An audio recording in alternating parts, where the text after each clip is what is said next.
Right, so I'm having a little go at a 446 megahertz dipole for the PMR network on Sunday. Uh, Starting with an old metal coat hanger, I've cut down to full wave, not half wave or quarter wave. So it's I can't remember now. 31.2. Just I don't know. I got the measurements online. There's a frequency converter thing. You type down what frequency you want, and it tells you what length to cut. And again, the same coat hanger on the bottom bit. But of course, I had that nasty bit of bend bit where the coat hanger bends. But then I'm just trying it out. If it works, I'll make another one with straighter wire, and I'll house it in some PVC tubing. But I'll try this out in a little while. I'll go out with the PMR on the bike, away from the houses. I'll put this onto a tree or a fence or something. I've just simply fed RG58. I know it leaks terribly and it's crap, but I've got a few offcuts of RG58. So simply just the inner part of the coax, which you can't actually see on the video. Trying to get a bit of shade. No, can't see. I've tried to put the light on. The inner part of the coax comes out the hole in the middle of the block connector, and then connects to the top part of the antenna, and then the outer part of the coax just goes around the top and connects to the bottom part. So very simple.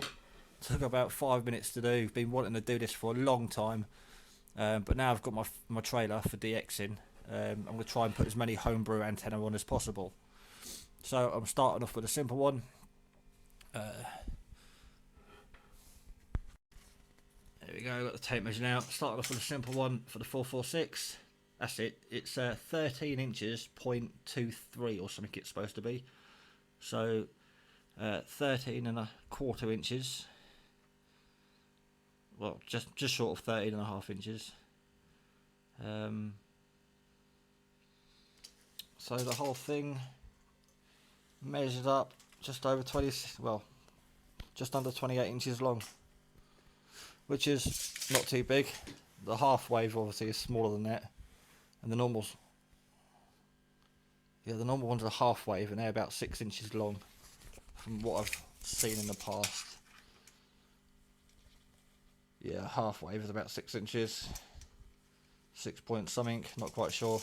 I'll have to go online and have a look.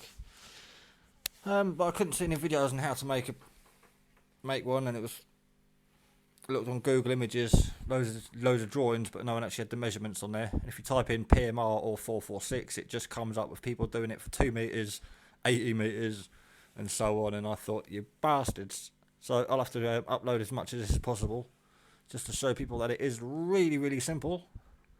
There's a guy on YouTube actually makes a few antennas for PMR and 2 meters and stuff.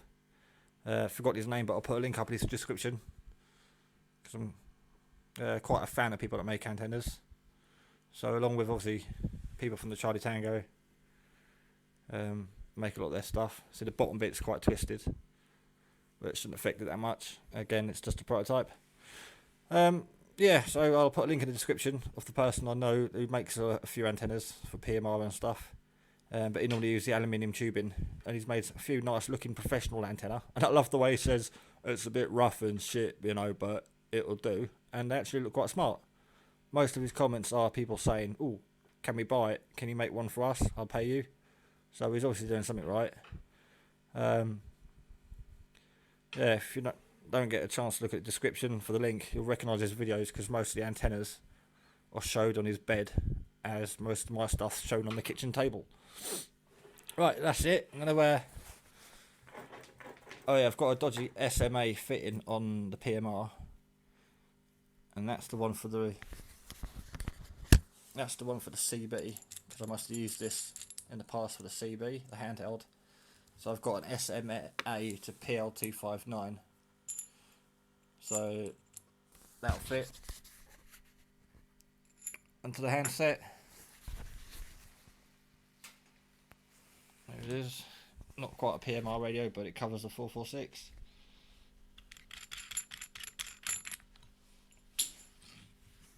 There we go, and we'll test it out in a little bit later on. It's 2:30. Got a few things to do at the moment. Well, 3:20. Sorry. So yeah, we'll give that a go.